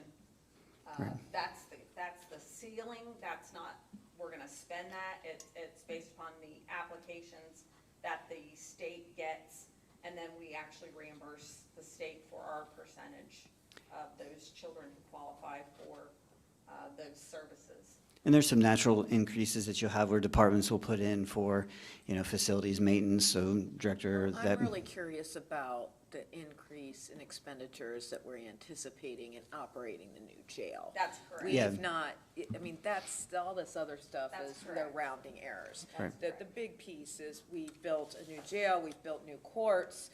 That is a growing piece of the pie. Yes. Can you Right. talk about what that is? Yeah, so, we're coming on in the third quarter, or the fourth quarter of this year, actually operating the new jail, but we've had the personnel costs as they've been training to, start the transition over to the new jail. I anticipated about $1.1 million being the impact to 2021. $2 million being the impact for 2022, additional cost 2022, and those are just as the sheriff says. Haven't really looked at the utility costs and those kind of things for the upkeep over there. But I will tell you that we are in the process of RFPing the healthcare for the new facility, and it appears that it will be an increase of almost $1 million over what we're currently paying. That's in part due to, number one, the increase in the population that we're gonna see over there, whether it be, we're not gonna go to 500 when the doors open, but we are gonna see some pent-up demand that's gonna increase that population from the 280-ish to 90. You've seen some emergency releases lately. So we will probably fairly quickly in the next year or two go to 350. So obviously that's an increase in the medical cost, food service cost, staffing, but when you get between 350 and 500 inmates, obviously the staffing that's required for the healthcare piece of it does increase. So that is not included in these numbers. They're kind of working through that right now to see what that actually looks like. So those alone are going, we're not gonna be able to stay at zero, obviously. as we did almost near zero in 2021. I will say in 2022, our radio system debt will be paid for. So moving into 23, that will be gone. The jail debt, I believe, will be paid off in 2023 as well. So the sales tax will be removed beginning in 2023. We'll collect that final couple months in 2023. So things are definitely moving in the, in a direction that's. When do we think we'll have a better idea of estimated cost increase to operate both staff and ancillary services? Is that something that is just gonna be a work in progress over the next couple of years? Or do you think by the time we approve the budget at the end of the year, we'll have? Well, obviously, you'll know what the staffing is gonna cost you. The healthcare piece, that's whether it's a flat fee divided by, that we will have by that time as well. The utilities, those are things that we're not gonna be able to put a firm handle on because, we don't have the experience. I think we'll probably get a glimpse of it because it'll be operational here in the fall, Right, but it won't be the full, but it'll be a But the glimpse. sheriff put in a detention budget, increase of 10%, right at $1 million. He did, but that's not what the actual proposals came in at. That was kind of just like a factor based upon what they have right now. It was not, because the proposals had not been received and/or interviews done with the top two proposers. So I will tell you, it's between $500,000 and $1 million more for healthcare versus what he put in. And this is, we outsource the health Yes. insurance of the inmates. That's correct. Correct. The actual care of the inmates. And they're looking, Which includes a lot of mental health services. which they are trying to focus a lot on the mental health services. We've had Colleen Chamberlain involved in the interview process, which is fantastic to have her input on some of that. The thought is to have some of the upfront needs addressed. We have a lot of people coming into facilities that are on medications already, and it's, how do you manage that when they come into incarceration? And so there's a lot of different things that go into providing those services. And you're talking about a population of 350 to 500. I mean, it's no longer the operation that we've been accustomed to seeing. So, and it's, I will tell you, I think that they have very similar issues with keeping staff. The actual contractors have issues with keeping staff, especially in a difficult type environment of being in a jail. So, they're not immune to the staffing shortages. I think as usual, I mean, we've got a significant amount of refining as we move into the fall, with not only the questions that are posed here, but if you look at like facilities and things that they need to do, but also taking it with the jail as well, things that they'll have to do to keep that going and making sure that staffed appropriate in those items. So there's a lot of refining of this that we'll have to work on in the next several months to get those conversations going and into the fall timeframe. I know this one's always higher. Yeah. This is kind of the wish list, but yeah, because again, it's a $7 million increase. Right. $3 million of it is kind of an accounting change for children's services. So there's an extra $4 million of just pure spending in there. We can't control our revenue. We've been very blessed. Revenue is fantastic. Our spending has been under control, but the only one thing we can control is spending. Correct. On that, to Tiff's point, when you take out children's services, about 6%, even 6% is not where we know that you want to sit there and be. We have these new things coming online, so it's going to be a lot of work with you, other elected officials, department heads, to bring this in line based off of the guidance that you give to us and things of that nature, but I would agree with you. And I will say too, Dave, that, I think there's been a lot of pent up, we have some amazing elected officials who have really done their part, as we've, kind kind of experienced the whole COVID thing and keeping things under control and not really knowing where we were gonna be. And I think, you know, some of the elected officials and departments are experiencing the same staffing, you know, shortage, not being able to attract, you know, outside, employees. So, I mean, we've seen it in the water and sewer department, which isn't a part of the general fund. Trevor's having issues. I know, Prosecutor Forenshaw has mentioned that he's having issues. So I think, you know, they're trying to adjust as we move through this, you know, to actually attract and retain good employees. So, I mean, you know, I think there's kind of a lot of things going on in it, but as Martin said, we'll kind of work through that in the next couple months. You know, this may be the time that you really want to, you know, you may decide that you want to meet with a few of the elected officials to get an idea. I know that we've had elected officials luncheons in the past to kind of bounce things off of. Might be, you know, you want to gauge their, you know, where they're coming from. But certainly it is a work in progress. It's usually always higher. I don't think there's going to be any possibility you're going to get close to, you know, 0, 1, 2%. You know, we might be able to work it where it's a 4 or 5, but certainly I don't think with the new jail coming online, it's going to be under that. But I think your point's well taken. When we saw that first number come through, it was the same thing. And we saw with the Children's Services backed out, it was still at that 6%. And I think we're quite aware of the obviously things that are coming online, but where historically the board wants to be, and we're going to have those conversations within the departments and then with you as well, with other electeds, to see how we tighten that up as best we can. Do you want to talk good news? Because I think now is probably the time that you'll have to take some type of action. You've touted over the last couple years that you'd like to see a inside millage holiday for our residents. We had thought we might be able to use ARPA funds to provide that. Not currently does it look like or appear that we're going to be able to do that. But I've, you know, I've modeled some numbers. Matt and I have talked at length about what that looks like.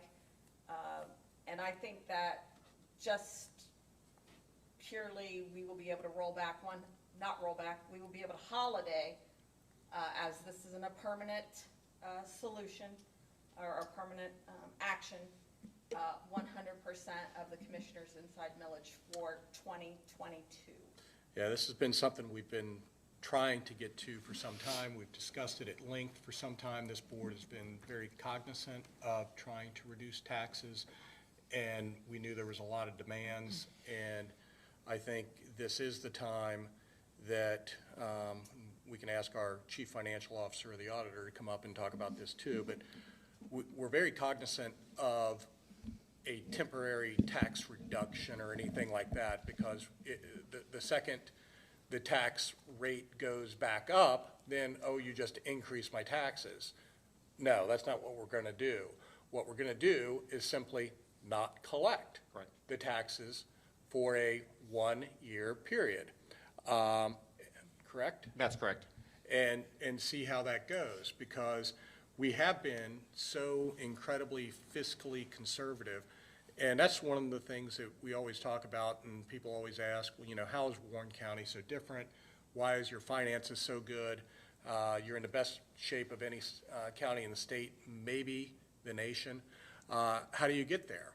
And our response is always, it's not one thing, it's everything. Everything we do, we take the approach that it's not our money, that it's the taxpayers' money. It's not just this kitty that we can come in and pass it out like it's candy and make everybody happy. So we think that this is our money, and we treat it like it's our own checkbook. And we've been fiscally responsible for decades in this county, and now we're in a position that with the surplus that we have, with these federal dollars that are coming in as a supplement to some of our activities, we're in a position not to reduce taxes, but to simply not collect them, which clearly means you will be responsible for your taxes in the future, but we're giving you a holiday that you're not gonna have to pay it.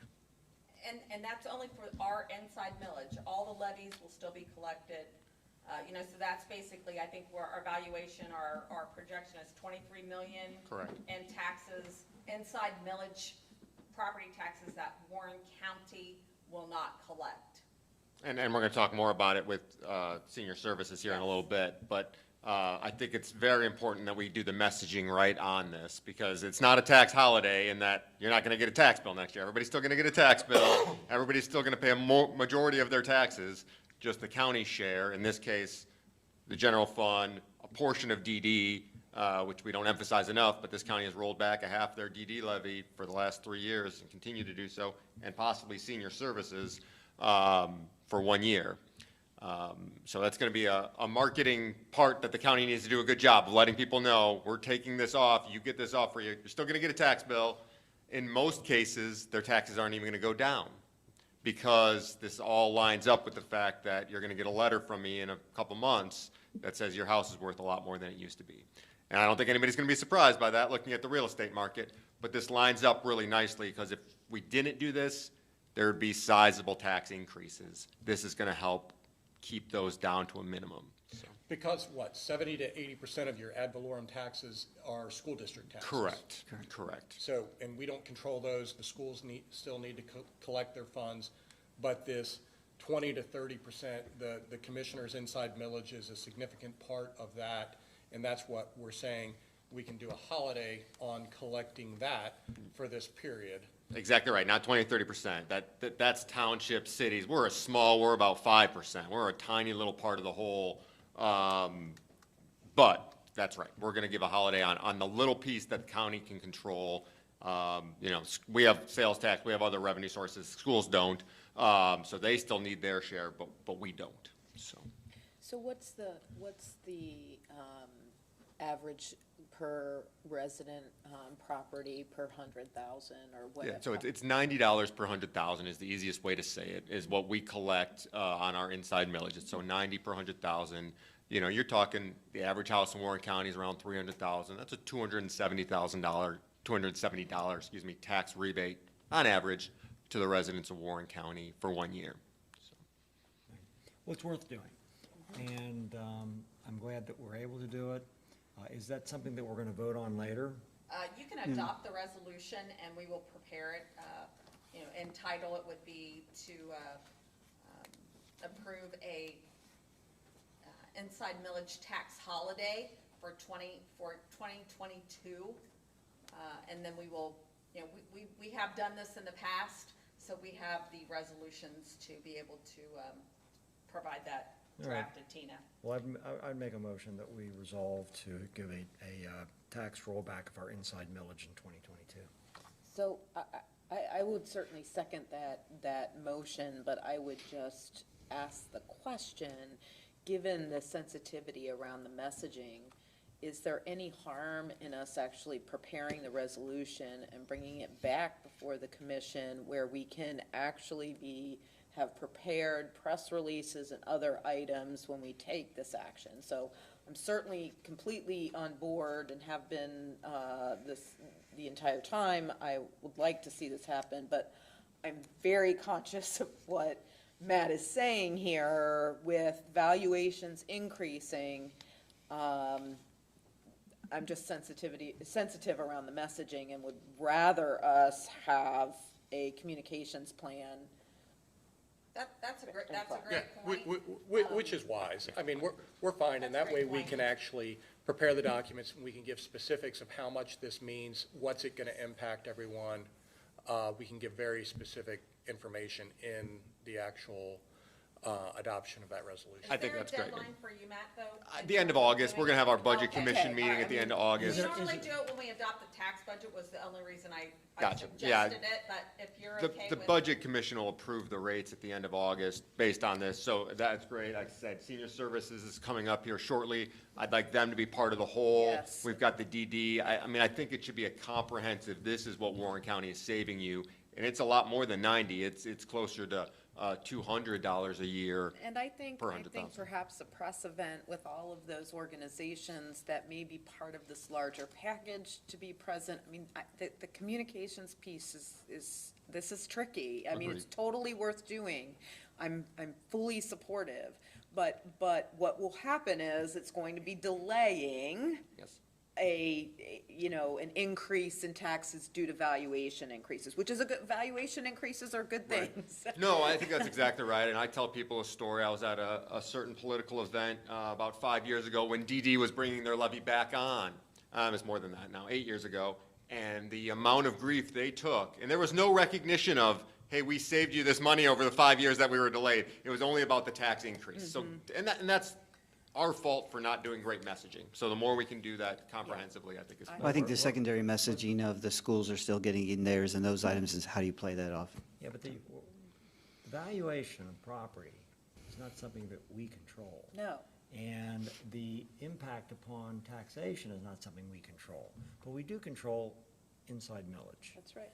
And we also can control when we ask for a levy renewal or which we're going to be dealing with, we can control how we ask for that. So this board has continuously tried to keep taxes low with the things we can control. That's right. I think that's the message to get out, Tom. I think that's exactly right. I think that's exactly right. Well, before we move too far and lose sight of it, because we need to have, I know there was a public hearing for the 2022 tax budget. I don't know if we need to close that and would ask that you would act upon and approve that so we can go in front of that budget commission relative to the tax budget. So this is. Go ahead. No, go ahead, Dave. I was going to say, any more comments since this is a public hearing? Is there a motion to close this public hearing? So moved. Yes. Yes. Is there a motion to adopt the 2022 general fund budget? So moved. Tax budget? Tax budget, Tax yes. budget, yes. You don't want it to be general. Yes. Right, good, thank you. Thanks. Very good. Ms. Burke, good morning. We're on a roll, talking about cutting taxes. Commissioner Grossman asked you a very appropriate, good question last week. You did. We put your PowerPoint, Suzanne, on the, Oh, even better, thanks. Do you want a copy anyway? I would, please. Although I saw it in the packet, or I saw it yesterday in the email, but thank you. Thank you.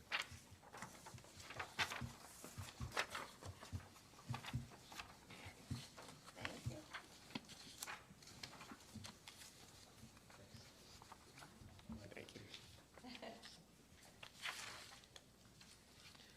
Stellan Maynard. Okay, good morning. As a follow-up to our last meeting, we agreed we would go back and take a look at the fund balance from the previous levy and then come back to you kind of with our analysis of that along with some recommendations or options, which I've spoken to Matt about, and those are included here. So we went back and just looked at the previous cycle to see kind of what happened there. And you'll see that we had, back in the 2012, 2016 cycle, planned to have an ending balance of about 160,000, and we ended up with 6.6 million. And the drivers for that are identified below. We had 3 million more levy revenue than was anticipated, 674,000 more federal revenue, and 3.2 million less in expenses, and that was due to caseload growth not occurring. So we carried, we're kind of trying to account for how we got to the 11 million. We carried 6.6 million into the current levy period. So when you bring us to that, I guess I can advance this, can't I? In this cycle, we plan to have an ending fund balance of 3.1 million, and we're anticipating, as I said last time, 11.2. And those drivers are similar, but different for a few reasons. We had 3.2 million more levy revenue, 1 million more federal funding, which is one-time funding due to COVID, and then 3.6 million less expenses. And those, I think we talked about briefly last time, we've got significant home care staffing shortages, which means we're not paying out those services, and lower service usage Across the board for several categories like adult day, those were shut down during COVID, transportation, and again, home care. So in talking to Matt and looking at the options, one would be the one-time $8 million tax holiday. That would leave $3.2 million to carry forward, and that would be with placing a renewal on the ballot. Number two would be a 5-year tax rollback. The 1.2 mil levy would be placed on as a renewal and then assess annually potential rollback amount based on current projections each year for 5 years if expenditures don't increase as planned. And so with our renewal, we just want to point out a couple things. We are seeing rising prices as we've been bidding services. And so home care assistance is an example. Just came back with almost a 10% increase, which we've included. Bids for transportation are coming in the same. Our current worker shortage is resulting in missed services of about $350,000 annually. And we're hoping with some of the steps that we are taking as an organization that I spoke to last time, we're developing the mobile app to attract additional people to the market, that we'll start closing the gap on that. So to that end, once we get the app developed, and that's a COA investment that I've mentioned before, we would like to be able to market it around Warren County to attract additional part-time people that aren't in the industry that we can hopefully secure. And then lastly, we just wanted to point out, we are doing the Fast Track Home Pilot. That got off to a slow start again in the pandemic, but we have had over 80 enrollment of about 80 in that program, and about a third of those, when they are finished with Fast Track Home, do qualify for the regular eligibility criteria for the levy and are enrolling in for longer term services. So I don't understand your second option. So, Do you want to talk? Yeah. No, I was just going to ask Matt. yeah, the way I looked at this was, we could do it one of two ways. We could do the we could do the holiday like you guys are doing with the inside millage, or we could take the DD mode, which was, we know we have too much money, we're going to slowly decrease our carryover, go down. In case something happens, we'll have the money there. I prefer the first method. I don't think there's going to be significant changes that would make that $4 million, $3.5 million carryover not enough. But the second method, you get to the same goal. That levy brings in $8 million a year. If you reduce it by $0.25 mil, you're going to lose $2 million a year, give or take. You end up with an $8 million tax holiday. So it's just, do we want to give people back their money immediately, or do we want to give them back their money over a period of time? Both options would work. I suggested Senior Services had the first suggestion on top. I think it's the best option, but there are options. What about doing not a 5-year rollback, but making the renewal levy only a 3-year levy? So I don't understand the reason to do that. The reason for doing that would be that we would then have a better idea for that 3-year period, and then we would have another levy after that. You have the authority to do it every year, Tom. As commissioner, we can roll back the levy any year that you want. So we could have this meeting again in 3 years. I think we should have this meeting again next year. It goes to the voters each time, and it passes in the 70s to 80% each time. There's no question the voters of Warren County support this levy. So if you want to roll it back within that, I think that you have the authority to do that. But every time you go before and put it before the voters, it costs us $30,000, $40,000, $50,000 out of this levy, plus all the work of staff to run a levy for something that's not, this isn't a school levy that passes 51-49. This levy, I don't believe, has ever been below 70% in support in this community, which is a tough thing to do in Warren County. We're not pro-tax people. So I don't like the idea of paying If you rolled fees. if you rolled it back on a 3-year levy with doing a millage rollback, and to give them the tax holiday you're proposing, of 8 million back, what would the millage be? What would you recommend the millage to be at that point? So the way we would do it is it would still be a 1.2 mil levy. It's a 1.2 mil levy. We only collect about 0.9 mils on it because it's reduced over the years as I've increased values. So we would roll it back to 0 for 22, and then it would come back. We'd have this meeting again next summer and say it could come back at the 0.9. It would actually be closer to 0.8 because of the big value increase that's coming. Or you could do a percentage of that. And you can do that every year. This is what we do with developmental disabilities. Every single year, I meet with Megan and Michelle from developmental disabilities, and we decide how much we're going to roll back that levy to keep them getting enough revenue, but to also not increase their carryover balances, which none of us believe we should have large carryover balances. That saves us a lot of money on the election side of things. It saves a lot of work for the staff that have to run these levies, but it gets to the same goal, which I agree with. There's no reason to be collecting more money. We don't need to collect money just to have it. We don't need to find programs that aren't wanted by our people, but it accomplishes those goals. All right, well, so that's why I asked the question. Yeah, that's a good question. All right, so when do we have to do this? Anytime, preferably before the August meeting. Wrong. You have to do this now. You have to decide what ballot, because this levy has to be on the ballot in November. So you have to pass resolutions now, putting the ballot. Just simply to authorize the measure to go forward. Exactly. And then after that, anytime between now and November, you can decide what percentage you want to collect, if any, next year. After the election. Yes. After the election. So we have to have this to the Board of Elections by what date? I believe August 8th. August 4th. August 4th. 4th is the deadline, So 90 you have days two before. resolutions too that you have to adopt. You would have one today and then one that would be before you Next week, next week assuming to put it on the Matt ballot. gives me the numbers back that I need. But I do want to get back to an earlier conversation. I want a comprehensive presentation that we're giving to taxpayers about what they're going to pay next year, and I would like this decision to be part of that. Now, that's me liking. You guys can do whatever you want, but that's me liking, telling them, you're not paying this, you're not paying this, you're only paying a part of this.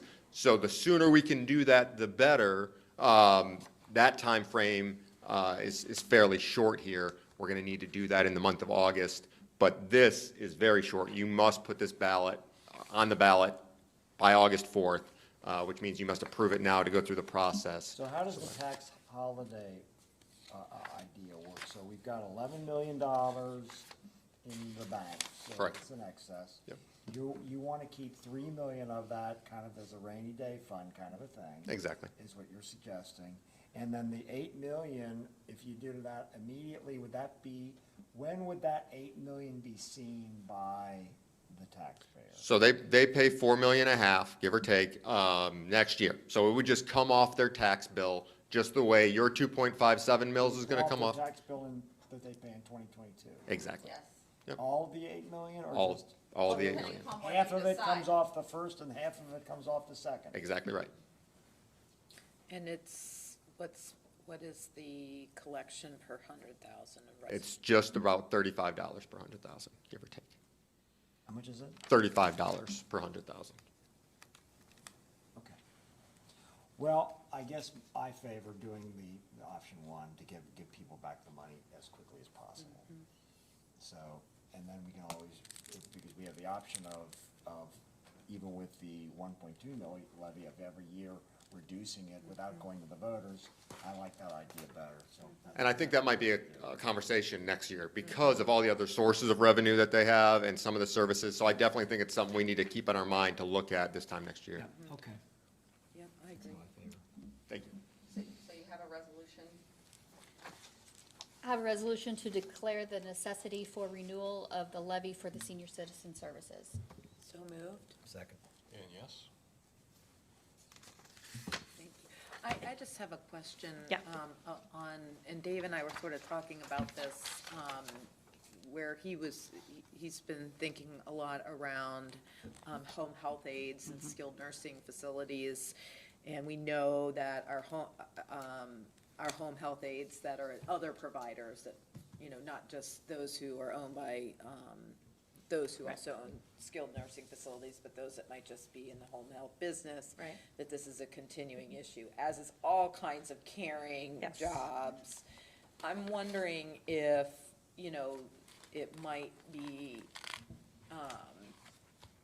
and I know you want some marketing dollars and other things, but have you considered other levers that we might be able to do with ARPA funds? Do you have other colleagues around the state that may be using ARPA funds, whether it's, you know, bonus, sign-on bonus, you know, wage supplement, temporary wage supplementation? Is there anything like that that you know of or thinking about? We can explore that. I do know from just our own experiments with wage increases, that didn't solve the issue. Yeah. And that's what led us to doing, working with LiveWell and doing a lot of research to try to find out what is the barriers that these aides are facing. That has led us to developing what we're developing, and a lot of that goes to scheduling. And then again, I do think, we all think there's opportunity with the workers that don't work for agencies. Yeah. But who are helping out. Private aides. Yes. So we will continue to explore everything. I know some of the agencies are doing signing bonuses. We're doing them for our own staff, like talking about worker shortage. You know, it's very Are difficult you to. doing the app for scheduling? Yes, that's what we're going to be, right. And so we'll give the aides the ability to set their own schedules. Right, and we're 4 LPN short on second shift here, or whatever, you know, and massive text goes out to everybody and people can pick up the shift. So it's not exactly like that. It's set up right now to match aides, like for them to be able to identify the schedule that they want to work and be able to accept clients who are also seeking hours during that time. And we would be loading those in, and our care managers would be authorizing the care plan. And then it also has a GPS feature where it's clocking when they arrive at the client's home and when they leave. And then the client has the ability through the app or their caregiver to authorize payment, which we then pay. So it's you know, pretty sophisticated in that end, because we're trying to also be able to pay them quicker, which is another concern that they have. So this app's going to do the tracking, all of that. Yeah, a lot of, because I know on the private side, a lot of our clients are doing more, you know, the day pay. Right. Number one, and number two is, but they're coming, your model is different because you're going to homes. Correct. As opposed to they're coming to facilities, and the facility might have the opening, and so they're doing a blast text to everybody that's in their system of, hey, we're 4 people short tonight. Right.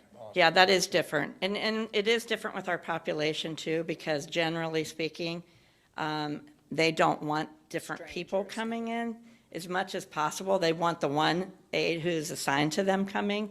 And even when that aide calls off sick or something and we have a backup, oftentimes they don't want it. They're like, we don't want somebody we haven't dealt with. So this is also about trying to do a better job of matching clients with aides. You know, if you have aide who's a smoker and a client who really is opposed to that, this is going to vet some of that out in the matching process. And that's the goal of that, is to have better long-term relationships as much as we can. So I think it's really interesting to see what you uncover with this non-traditional workforce, and if there's a way, if you're able to do that kind of matching where someone who might be taking care of a single relative Yeah. in the system, you know, what the appetite is for taking care of a neighbor of that relative at the, you know, on the same days and the same schedule. I mean, Yeah, it's that's interesting. really going to be interesting to see what kind of learnings there are around that. right. You know, just from personal experience, we have someone helping with my mom, and the neighbor across the street you know, her son came out when the person that we have helping is like, okay, can you come over here and help my mom too? On the same day? Right, and they were like, possibly, yes, you know, so I do think there's opportunities that we're gonna see from that type of thing, that we don't have any way of capturing that right now, because it's a one-on-one experience. But even in the case of the caregiver for my mom, she's willing to do more. And ideally, that's great. If it's across the street, she's gonna come over and, you know, so that's what we're And hoping. she's already a provider. To She's help already on, in right. your systems of Yeah, the- well, she's not, like, we're private pay kinda, Right. but that's the idea, Yeah. so. This is the second or third example today of the thing that's looming out there, which is wage inflation. Yeah. And it's not just regular inflation, wage inflation. When this starts going, it's going to be very, very detrimental to our economy.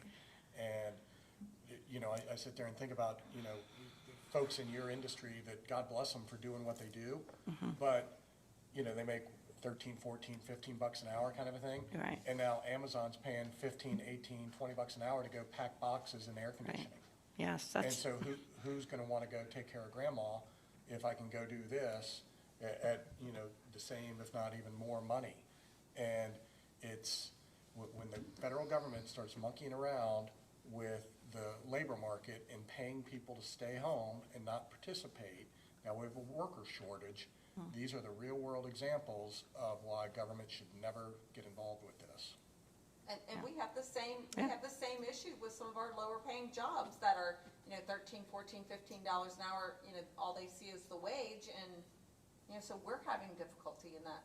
You know, no matter what our benefit package is and this kind of thing, so we are struggling as well. yeah, we're having the same issue with licensed personnel. There's licensed nurses that we have and licensed social workers, and there's just a lot of, you know, if you can go get a $10,000 sign-on bonus like that at, you know, a lot of healthcare systems, so it's a challenge. And as you were saying, I was listening, you know, to your meeting and texted my executive committee meeting, like, oh, they're talking about the same thing. Staffing shortages, how to retain good employees and Well, if you want to hang attract. out at 11:30, I've got another meeting with one of the leaders in the home healthcare nursing home field is going to be here and meet with our workforce development folks. Ah. And he's got kind of solutions on what he'd like to see and some interesting, he's really a forward thinker and been doing this for a long Yeah. time. Well, I would love to, but I have to be in Blue Ash by 11:30, so, Okay. but I would love to hear what those are, because, you know, we all have the same challenges, I think. Awesome. Thank you. Thank you. Good to see all of you. Public meeting, anyone else wish to address the board? Very good. We have an executive session in a few minutes. Mr. Chief Financial Officer, any other words of wisdom from you today? Got a lot done today. Appreciate your guys' help. Thank you for attending. So I move that we go into executive session on litigation. It's pending litigation, Oh, yes, pending that's litigation. correct. Second. We anticipate no action No. being taken, and we'll adjourn straight from there. Bruce, do we have to say what the case is? Do not. Okay. But you are going to be consulting with the Yes, we are, an attorney, that's correct, and your boss will be on the call as well. Okay.